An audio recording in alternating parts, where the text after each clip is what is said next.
जय हिंद साथियों।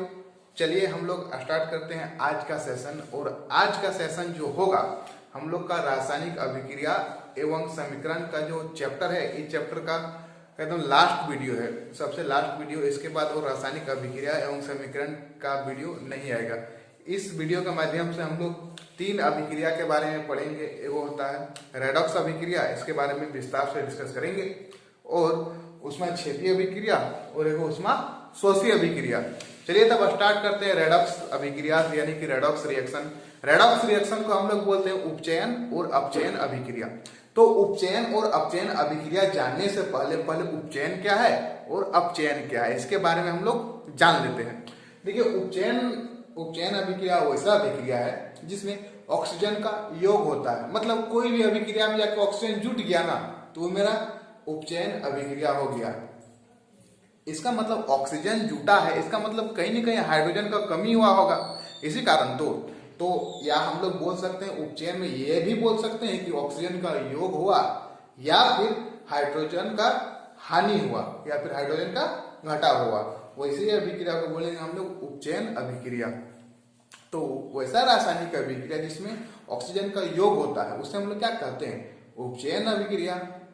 या फिर हम लोग ये भी डिफिनेशन में बोल सकते हैं कि वैसी रासायनिक अभिक्रिया जिसमें हाइड्रोजन का कमी होता है या फिर हाइड्रोजन का ह्रास होता है, वैसा अभिक्रिया को क्या बोलेंगे हम लोग, उपचयन अभिक्रिया। तो एग्जाम्पल के माध्यम से चलिए समझते हैं क्या क्या होता है। तो देखिए Cu प्लस O2 को जब गर्म करेंगे तो CuO होगा। मतलब कॉपर को जब ऑक्सीजन के साथ गर्म करेंगे, ऑक्सीजन की उपस्थिति में गर्म करेंगे तो वो मेरा बन जाएगा कॉपर ऑक्साइड। तापन करेंगे तो मतलब गर्म करेंगे तो क्या बन जाएगा, कॉपर ऑक्साइड। तो यहाँ आप लोग गौर कीजिए कि ये जो ऑक्सीजन है ना कॉपर के साथ जाके मिल गया है। देखिए यहाँ पर मिल गया है, ये जो मिल गया है ना यही है कॉपर ऑक्साइड। तो इसमें गौर किए ना, ऑक्सीजन क्या हुआ जाकर के जुट गया। यही अभिक्रिया का क्या कहलाएगा, उपचयन अभिक्रिया। अब दूसरा नंबर एग्जाम्पल देखते हैं, Na प्लस O2 माने सोडियम और ऑक्सीजन का योग होगा तो क्या बनेगा, Na2O मतलब सोडियम ऑक्साइड। तो इसमें भी क्या हुआ है, देखिए Na के साथ जाकर के ऑक्सीजन क्या हुआ है, मिल गया है। तो देख समझे ना बात को कि ऑक्सीजन क्या हुआ है, जाके जुट गया है। तो ऐसे ही रासायनिक अभिक्रिया को बोलते हैं उपचयन अभिक्रिया।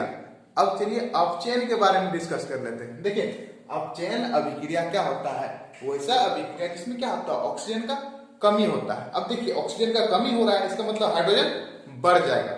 ऑक्सीजन और हाइड्रोजन ये दो गैसें एक दूसरे के व्युत्क्रमानुपाती होती है। व्युत्क्रमानुपाती का मतलब है रेसिप्रोकल, माने उल्टा। अगर यदि इधर एक बढ़ेगा तो इधर एक घटेगा, अगर ये दो बढ़ेगा तो ये भी दो घटेगा। अगर यदि हम 5 फुट बड़ा हो जाएंगे तो 5 फुट छोटा हो जाएगा।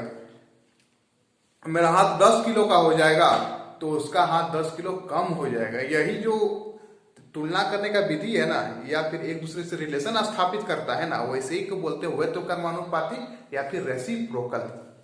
तो देखिए इसमें क्या हो रहा है, ऑक्सीजन क्या हो रहा है, कमी हो रहा है। इसका मतलब क्या होगा, हाइड्रोजन बढ़ जाएगा। हाइड्रोजन बढ़ गया तो देखिए हाइड्रोजन का योग हुआ।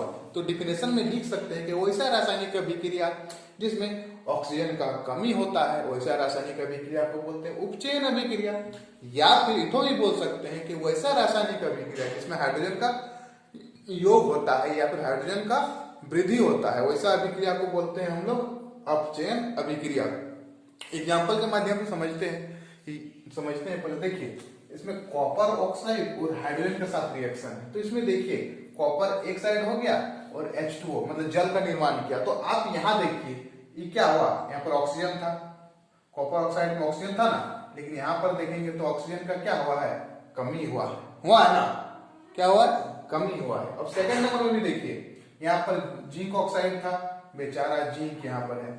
तो क्या है इसमें क्या हो रहा है, ऑक्सीजन का यहाँ से हट के यहाँ जा रहा है, माने अभिकारक से हट के जब उत्पाद जा रहा है तो क्या हो रहा है, ऑक्सीजन का कमी हो रहा है। तो ऐसे ही अभिक्रिया को बोलेंगे उपचयन अभिक्रिया। अब उपचयन और अपचयन अभिक्रिया आशा करते हैं कि समझ में आ गया होगा।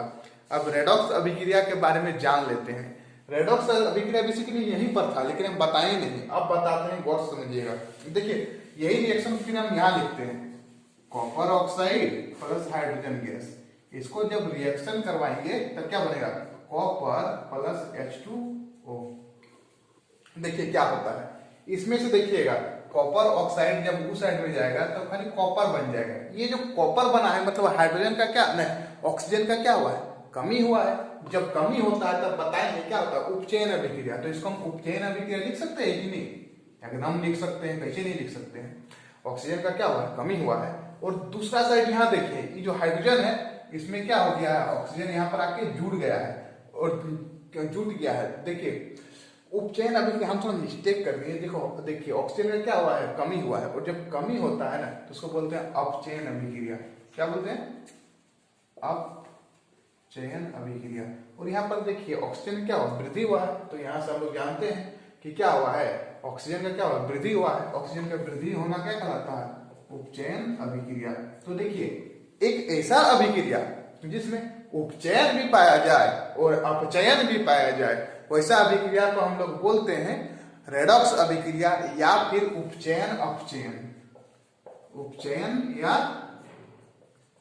अपचयन, उपचयन या अपचयन अभिक्रिया बोलते हैं।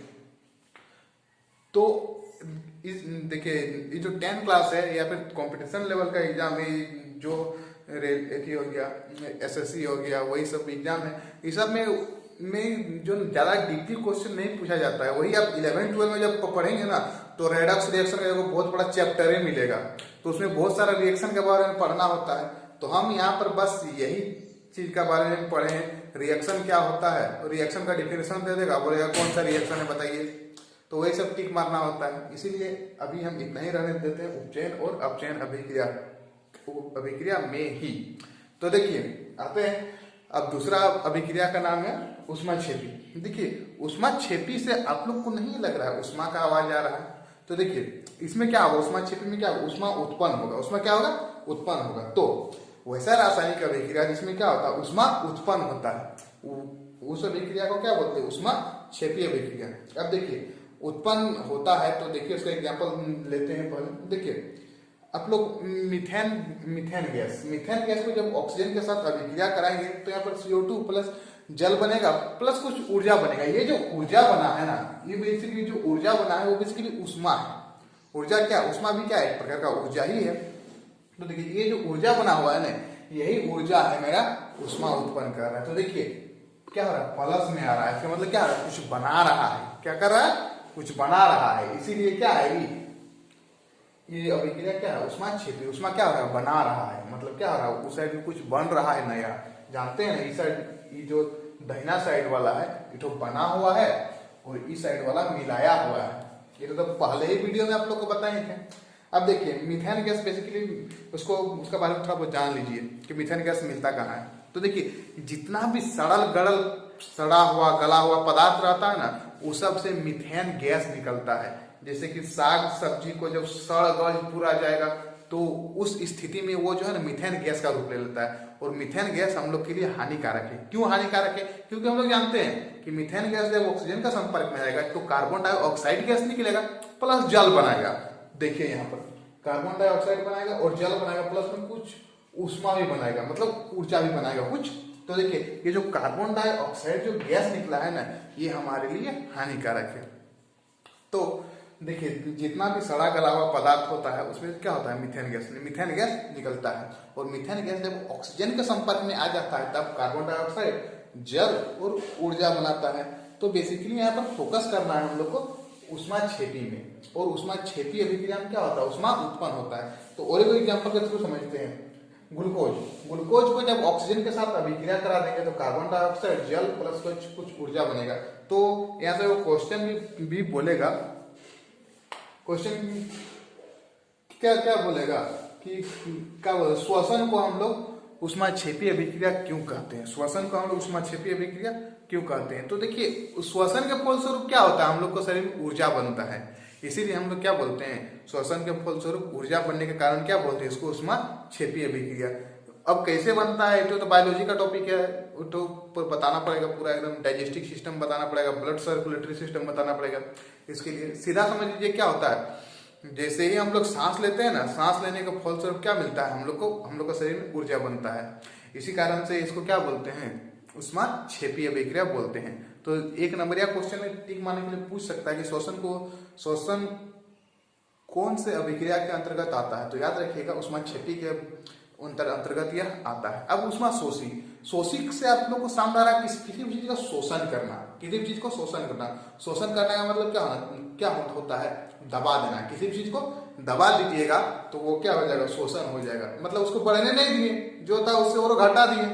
तो बेसिकली याद रखिएगा कि क्या वैसा रासायनिक अभिक्रिया जिसमें ऊष्मा का क्या होता है, ह्रास होता है या शोषण होता है या घटा होता है, वैसी अभिक्रिया को हम लोग बोलते हैं ऊष्माशोषी अभिक्रिया।